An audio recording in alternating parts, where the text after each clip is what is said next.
Old-fashioned fairy tales.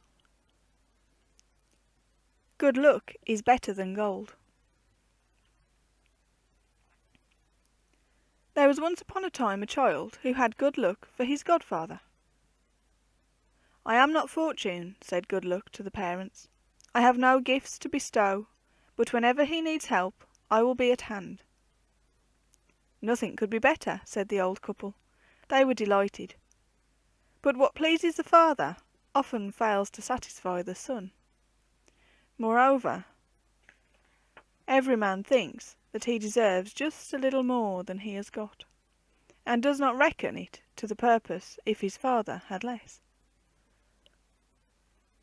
Many a one would be thankful to have as good reason for contentment as he had, who had good luck for his godfather. If he fell, Good Luck popped something soft in the way to break his fall.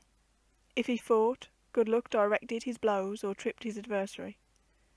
If he got into a scrape, Good Luck helped him out of it, and if ever misfortune met him, Good Luck contrived to hustle her on the pathway till his godson got safely by. In games of hazard the godfather played over his shoulder. In matters of choice he chose for him. And when the lad began to work on his father's farm, the farmer began to get rich. For no bird or field mouse touched a seed that his son had sown, and every plant he planted throve when Good Luck smiled on it.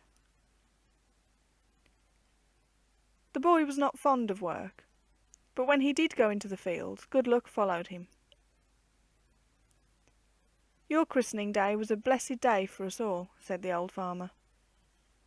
"He has never given me so much as a lucky sixpence," muttered Good Luck's godson. "I am not Fortune. I make no presents," said the godfather. When we are discontented, it is oftener to please our neighbours than ourselves. It was because the other boys had said, "Simon the shoemaker's son has an alderman for his godfather. He gave him a silver spoon with the Apostle Peter for the handle. But thy godfather is more powerful than any alderman." That Good Luck's godson complained, "He has never given me so much as a bent sixpence." By and by the old farmer died, and his son grew up and had the largest farm in the country. The other boys grew up also, and as they looked over the farmer's boundary wall they would say, "Good morning, neighbour, that is certainly a fine farm of yours. Your cattle thrive without loss, your crops grow in the rain and are reaped with the sunshine. Mischance never comes your road. What you have worked for you enjoy. Such success would turn the heads of poor folk like us.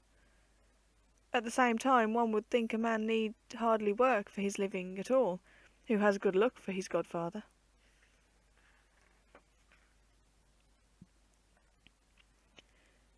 That is very true, thought the farmer.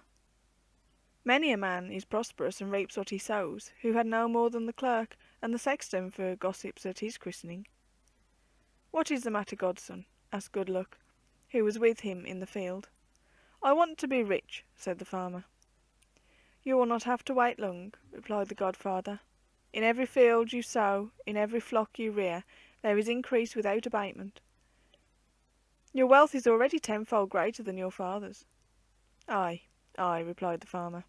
"Good wages for good work. But many a young man has gold at his command, who need never turn a sod, and none of the good people came to his christening. Fortunatus's purse now, or even a sack or two of gold." "Peace," cried the godfather. "I have said that I give no gifts." Though he had not Fortunatus's purse, the farmer had now money and to spare, and when the harvest was gathered in he bought a fine suit of clothes and took his best horse and went to the royal city to see the sights. The pomp and splendour, the festivities and fine clothes dazzled him. "This is a gay life which those young courtiers lead," said he. "A man has nothing to do but to enjoy himself." "If he has plenty of gold in his pocket," said a bystander.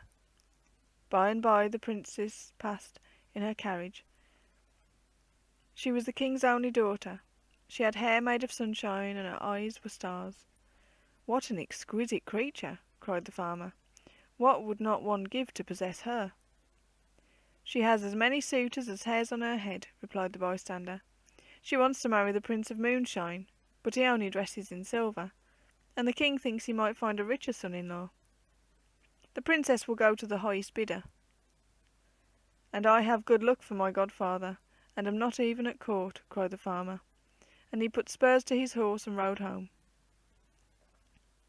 Good Luck was taking care of the farm. Listen, godfather, cried the young man. I am in love with the king's daughter, and want her to wife.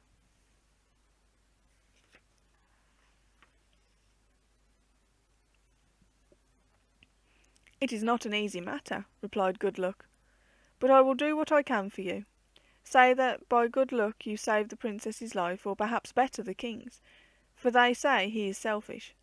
Tush, cried the farmer, the king is covetous and wants a rich son-in-law. A wise man may bring wealth to a kingdom with his head, if not with his hands, said Good Luck, and I can show you a district where the earth only wants mining to be flooded with wealth. Besides, there are 1,000 opportunities that can be turned to account and influence. By wits and work, and with good luck to help him, many a poorer man than you has risen to greatness.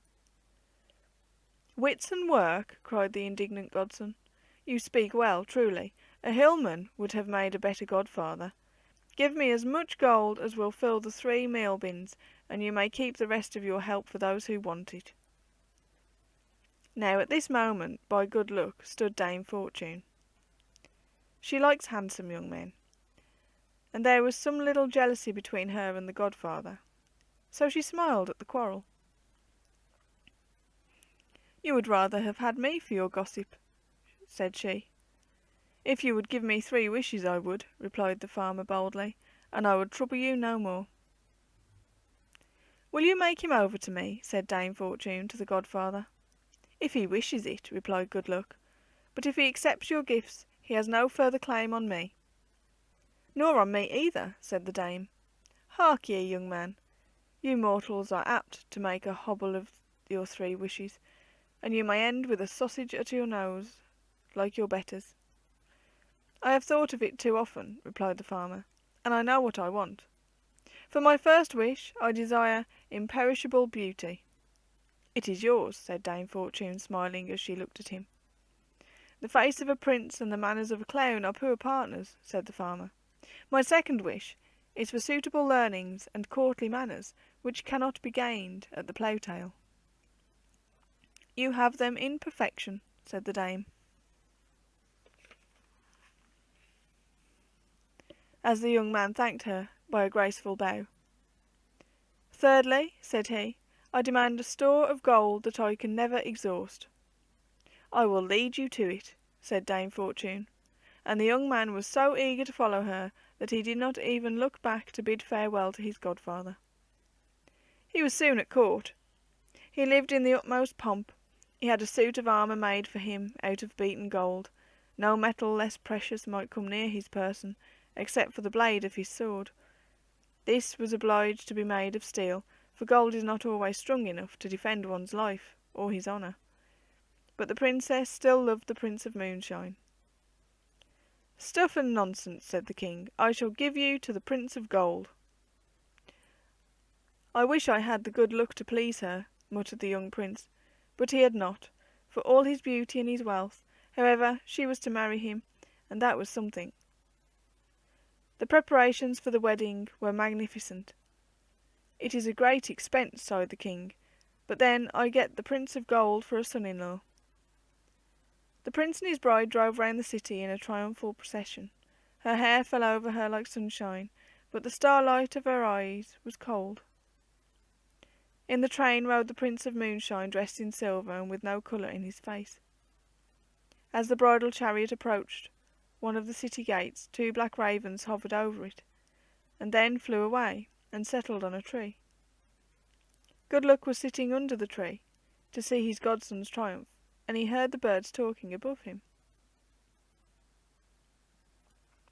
Has the Prince of Gold no friend who can tell him that there is a loose stone above the archway that is tottering to fall? Said they, and Good Luck covered his face with his mantle as the prince drove through. Just as they were passing out of the gateway, the stone fell onto the prince's head. He wore a casque of pure gold, but his neck was broken. We can't have all this expense for nothing, said the king. So he married his daughter to the Prince of Moonshine. If one can't get gold, one must be content with silver. Will you come to the funeral? Asked Dame Fortune of the godfather. Not I, replied Good Luck. I had no hand in this matter.